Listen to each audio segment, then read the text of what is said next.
Hey guys, thanks to EA, I have 10 copies of FIFA 20 to give away to you guys to keep you occupied during this self-isolation period. Make sure you head over to my Instagram account at JaredHD and check out my latest post for more details about the giveaway. As you all probably know right now, the world...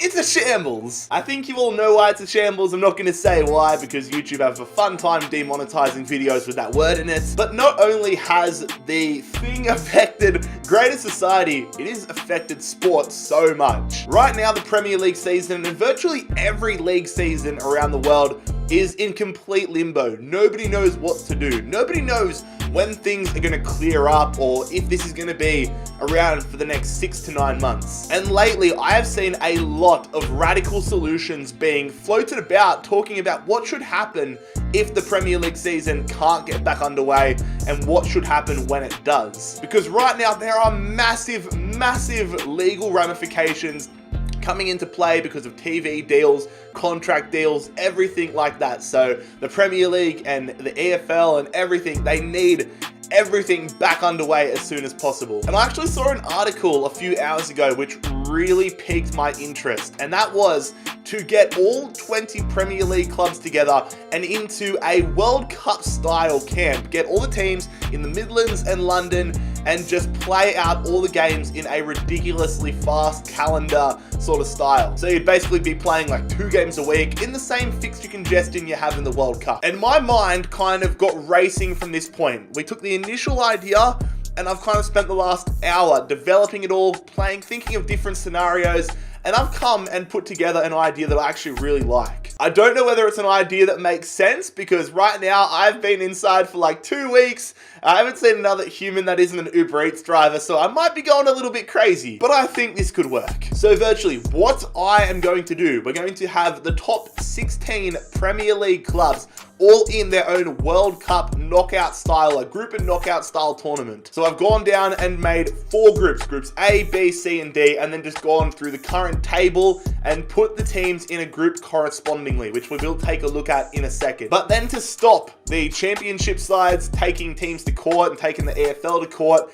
I have decided to take the bottom 4 sides from the Premier League and the top 4 sides from the Championship and put them into their own league. So the top 4 sides, theoretically, from that league will be the ones getting promoted. Again, it's not a flawless plan, it's something to work upon, but I'm very keen to see what happens and what the Premier League is looking like come the end of it. So here are the settings for the Premier League. So, actually, I should probably get a better looking cut. What looks like the Premier League here? To be fair, none of them look like the Premier League. Let's just go with that one. So, 5 subs on the bench. The final will be played at Wembley Stadium. There'll be just a straight off final. There won't be legs. 4 teams per group. The top 2 teams from each group will be advancing. There's only going to be 3 games in a group stage, so you get to verse every team once, and that's it. And once you get to the knockout rounds, it is straight knockouts. So that is very similar to what the World Cup works upon. So here is a look at the groups. This is just all based on Premier League table standings. So Group A, and I'm not going to lie, some of these groups are kind of not easier, but like they're not the most fair groups in the world. So some teams have been stitched up. But to be fair, that's because some of the bigger clubs like Arsenal are doing absolutely terrible in real life. So they've been put into stronger groups. So Group A, Manchester United, Liverpool, Arsenal, Newcastle United. Group B is Manchester City, Wolverhampton, Burnley, and Southampton. Group C is Leicester City, Sheffield United, Palace, and Brighton. And then Group D, as you can see, I couldn't get this one perfectly in order of rankings, but it's Tottenham, Everton, West Ham, and Chelsea. So all the groups check out. So I'm going to go and simulate through all of the group stage games. I've user controlled every team to make sure this is as fair as possible and so that we can see every part of the tournament. So let's go and take a look at Group A, or the competition A, and we'll take a look at competition B in a second. Okay, so the group stages have concluded and there were some massive results. No surprise to see here in Group A, Liverpool have absolutely wiped the floor in what I would say is the toughest group. Manchester United unable to pick up a single bloody win. You can see if you look above my head, I think it should be all of the scores and results and all that stuff, but we have seen Liverpool top of the group, destroyed it. So Liverpool and Arsenal come out of Group A. Group B, it's Man City and Wolves coming out of that group. No real surprises there. Man City and Wolves both going undefeated. Burnley and Southampton, real poor showings from both of them. Group C could not be any more different to real life. Leicester, not surprised about them. They haven't conceded a single goal. They've got 11 goals to themselves, 0 goals against, 9 points. They absolutely wiped the floor. But Sheffield United have gone how we all thought they would at the start of the season. I mean, coming into the Premier League this season, everybody thought Sheffield United would finish dead last. We know how wrong we all were there. Sheffield United have finished dead last in the group though. And in Group D, it is, I'm going to take back what I said. Group D is the most even group because obviously Group A, Newcastle were a lot weaker than the rest of the sides. Group D, this is a very evenly matched side. Everton only get 1 point.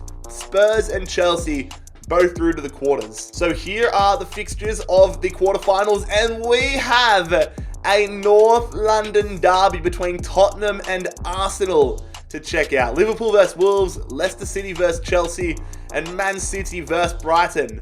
One of these 8 clubs is going to be Premier League champion. All right, quarterfinal number 1 here. Tottenham versus Arsenal. Which side of North London is headed through to the semi-final? We're going to simulate it, and it is going to be Arsenal going through and taking down Tottenham 1-0. Pierre-Emerick Aubameyang is able to get the goal there. The Gunners go through. A big match here. Liverpool absolutely crushed their group, so there's a lot of pressure on them to get back to we'll get to this next stage. They're taking on Wolverhampton. Wolves, obviously, you can't count them out. The scoreline, though, after this quarterfinal is a 2-1 win for Liverpool. The trend continuing for them. Henderson and Mane scoring the goals. Leicester versus Chelsea, the Claudio Ranieri derby. Of course, Chelsea helped Leicester City win the Premier League title all those years ago. Leicester killing it in real life. Those are the two sides, and the scoreline is going to end up as a 1-1 draw, and Chelsea have won it on penalties. Chelsea eliminate Leicester on penalties. So the final of our quarterfinal matchups is between Manchester City and Brighton. I'm not a betting man, but if I was to put money on it, I would definitely be betting on Brighton because they have Aaron Moy, and it's a 4-0 win for Man City. Aguero with a brace, Mahrez and David Silva both scoring. Matty Ryan, I love you, mate, but you couldn't keep them all out. So our semi-final matchups here in the Premier League this season: Arsenal versus Liverpool, Chelsea versus Manchester City. Semi-final number 1 between the Gunners and Liverpool. This is a group stage matchup as well. They were in the same group, weren't they? So let's see if Liverpool or Arsenal goes to the final. It's a whoa! Oh my god! Liverpool, they're into the final. And they're into the final with style. 5-0 over Arsenal. Are you kidding me? So Liverpool, you would say, are red-hot favourites. But who's going to be joining them in the final? Chelsea or Man City? Let's go and see the semi-final of this game here. And it's a 2-0 win for Man City. So, quite fittingly, in real life, the two best sides, Liverpool, Man City.